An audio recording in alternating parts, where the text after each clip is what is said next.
warahmatullahi wabarakatuh. Selamat siang semuanya. Izin memperkenalkan diri. Nama saya Amanda Devi Mutiara, NPM 22755083 dari kelas 2C Program Studi Akuntansi Perpajakan, jurusan Ekonomi dan Bisnis. Di sini saya akan mempresentasikan mengenai pengujian hipotesis sampel besar untuk memenuhi tugas mata kuliah statistika. Baik, yang pertama yang akan saya bahas adalah hipotesis. Hipotesis adalah suatu pernyataan mengenai suatu parameter populasi yang dimaksudkan untuk pengujian dan berguna untuk pengambilan keputusan. Selanjutnya adalah mengenai pengujian hipotesis. Pengujian hipotesis sendiri adalah prosedur yang didasarkan pada bukti sampel yang dipakai untuk menentukan apakah hipotesis merupakan suatu pernyataan yang wajar dan oleh karenanya tidak ditolak, atau hipotesis tersebut tidak wajar dan oleh karena itu harus ditolak. Prosedur pengujian hipotesis. Pengujian hipotesis sendiri itu dimaksudkan untuk memutuskan apakah akan menerima atau menolak hipotesis berdasarkan dari data yang diperoleh dari sampel. Kemudian pengujian statistik memberikan bukti yang cukup kuat untuk menerima atau menolak suatu hipotesis. Pengujian hipotesis memiliki 5 prosedur. Yang pertama adalah merumuskan hipotesis, hipotesis 0 atau H0, dan hipotesis alternatif atau H1. Yang kedua, menentukan taraf nyata, yaitu probabilitas menolak hipotesis. Yang ketiga, menentukan uji statistik, alat uji statistik, uji Z, T, F, X kuadrat, dan lain-lain. Yang keempat, yaitu menentukan daerah keputusan, daerah di mana hipotesis 0 diterima atau ditolak. Prosedur pengujian hipotesis yang kelima adalah yaitu mengambil keputusan. Keputusan ada dua, yaitu menerima H0 atau menolak H0 dan menerima H1. Selanjutnya, saya akan menjelaskan mengenai langkah yang pertama, yaitu merumuskan hipotesis. Hipotesis sendiri dibagi menjadi dua, yaitu hipotesis 0 dan hipotesis alternatif.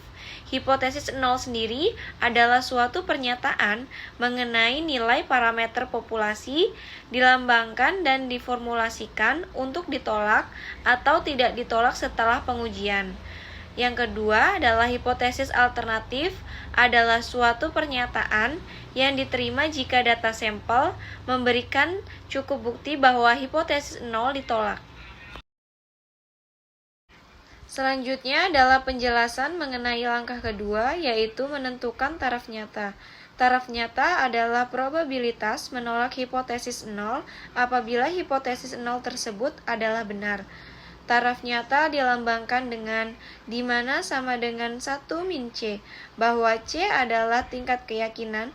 Jadi apabila C sama dengan 0,95, maka sama dengan 1 min 0,95 sama dengan 0,5. Semakin besar nilai C, maka semakin kecil nilai. Besar kecilnya nilai bergantung pada berapa besar tingkat nilai kesalahan yang menyebabkan resiko dapat diterima. Selanjutnya adalah langkah yang ketiga, yaitu menentukan uji statistik. Uji statistik adalah suatu nilai yang diperoleh dari sampel dan digunakan untuk memutuskan apakah akan menerima atau menolak hipotesis. Nilai Z diperoleh dari rumus, yaitu Z sama dengan sigma X min mu per S dibagi dengan akar N. Sigma X sendiri adalah rata-rata hitung sampel, mu adalah rata-rata hitung populasi, dan S adalah standar error sampel atau standar deviasi.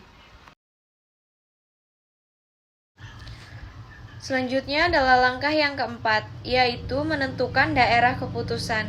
Daerah keputusan itu ada dua, yaitu dengan uji satu arah dan uji dua arah. Pengujian satu arah adalah daerah penolakan H0 hanya satu, yaitu terletak di ekor sebelah kanan saja atau terletak di sebelah ekor sebelah kiri saja.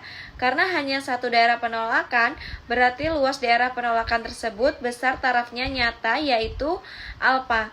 Dan untuk nilai krisisnya biasanya ditulis dengan Z alfa. Sedangkan untuk pengujian dua arah adalah daerah penolakan H0 ada dua daerah, yaitu terletak di ekor sebelah kanan dan kiri. Karena mempunyai dua daerah, maka masing-masing daerah mempunyai luas setengah dari taraf nyata yang dilambangkan dengan setengah alfa, dan nilai krisisnya biasanya dilambangkan dengan Z setengah alfa. Langkah yang terakhir atau langkah yang kelima adalah mengambil keputusan.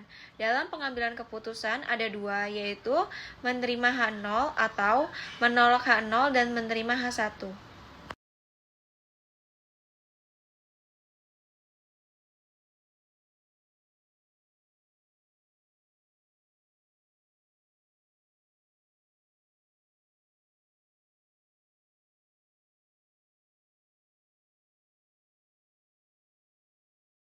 Untuk lebih jelasnya, kita akan langsung masuk kepada contoh soal, yaitu perusahaan reksadana menyatakan bahwa hasil investasinya rata-rata mencapai 13,17%.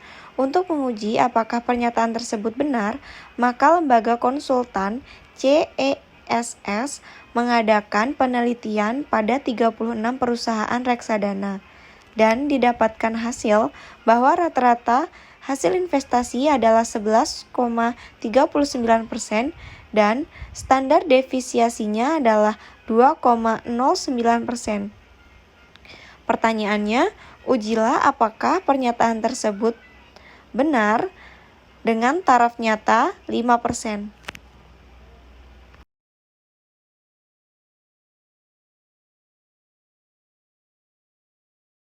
Berikut adalah pembahasannya. Seperti yang sudah dijelaskan, kita akan langsung masuk ke langkah yang pertama, yaitu menentukan hipotesis. H0 mu sama dengan 13,17%,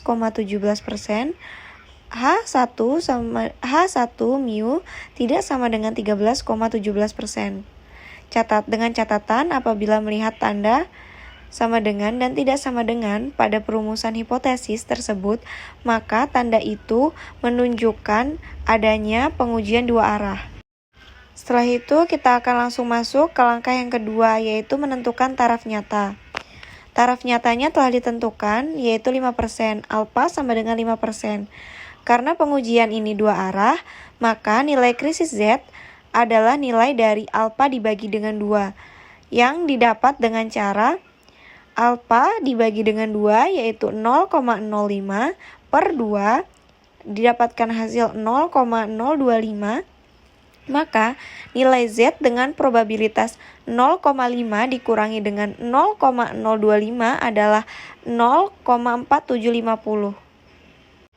Setelah mendapatkan angka tersebut, kita harus melihat di tabel distribusi normal untuk melihat nilai 0,4750 adalah nilai Z sama dengan min 1,96 atau Z sama dengan 1,96. Langsung masuk ke langkah yang ketiga, yaitu melakukan uji statistik dengan rumus Z. Z sama dengan sigma X per mu per SX sama dengan sigma X min mu per S dibagi dengan akar N, yaitu 11,39 dikurang dengan 13,17 per 2,09 dibagi dengan 36, ditemukan hasil min 5,11. Masuk ke langkah yang keempat, yaitu menentukan daerah keputusan dengan nilai kritis Z sama dengan 1,96. Dapat dilihat pada gambar bahwa titik min, 96 dan titik 1,96 terletak pada daerah kanan dan daerah kiri. Daerah kiri yaitu min 1,96 yang diarsir merupakan daerah penolakan H0, dan sisi sebelah kanan 1,96 merupakan daerah penolakan H0, dan yang berada di tengah adalah yang tidak diarsir adalah daerah tidak menolak. Dan kita bisa lihat hasil dengan uji statistik ditemukan hasil yaitu min 5,11. Oleh karena itu min 5,11 berada di sebelah kiri dari min 1,96. Selanjutnya adalah pengambilan keputusan. Dapat kita lihat dari tabel, nilai uji Z ternyata terletak pada daerah menolak H0. Nilai uji Z sama dengan min 5,11 terletak di sebelah kiri dari min 1,96.